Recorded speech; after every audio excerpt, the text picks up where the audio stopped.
Our Lady of Mount Carmel, தூய Carmel அன்னை அல்லது புனித உத்தரிய மாதா.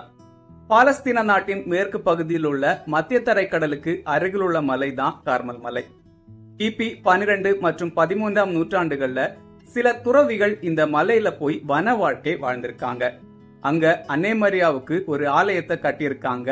அதுக்கு பிறகு அந்த அன்னை மரியாள் இந்த இடத்தின் பேரால கார்மல் அன்னைன்னு அழைக்கப்பட்டிருக்காங்க. அங்க வச்சுதான் கார்மல் அன்னை சபை நிறுவப்பட்டிருக்கு. எபிரேய மொழியில கார்மெல்ங்கிற வார்த்தைக்கு அழகிய பூந்தோட்டம்ங்கிறது பொருள். இந்த மலையில வச்சுதான் பழைய ஏற்பாட்டுல எலியா இறைவனோடு ஆழ்ந்த ஜெப வாழ்க்கை வாழ்ந்ததாகவும் சொல்லப்படுது. கிபி 1251ஆம் ஆண்டு கார்மல் அன்னை சபையின் தலைவரான புனித சைமன் ஸ்டாக்கிற்கு அன்னை மரியாள் காட்சி கொடுத்து தன்னுடைய பழுப்பு நிற உத்திரியத்தை வழங்கி இந்த உத்திரியத்தின் பக்தியை உலகம் முழுக்க பரப்ப அழைப்பு விடுத்திருக்காங்க. அதுக்கு பிறகு இந்த உத்திரியம் அன்னை மரியாவின் அன்பு, பாதுகாப்பு மற்றும் இறைவனுக்கு அர்ப்பணிக்கப்பட்ட வாழ்வின் அடையாளமா மாறியிருக்கு. இன்னைக்கு வரைக்கும் ஏராளமான விசுவாசிகள் இந்த உத்திரியத்தின் பக்தியை கடைபிடித்து ஏராளமான ஆன்மீக பலன்களை பெற்றுக் கொண்டிருக்காங்க.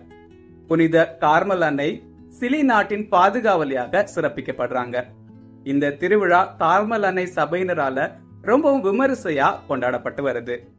July 16, the feast of Our Lady of Mount Carmel.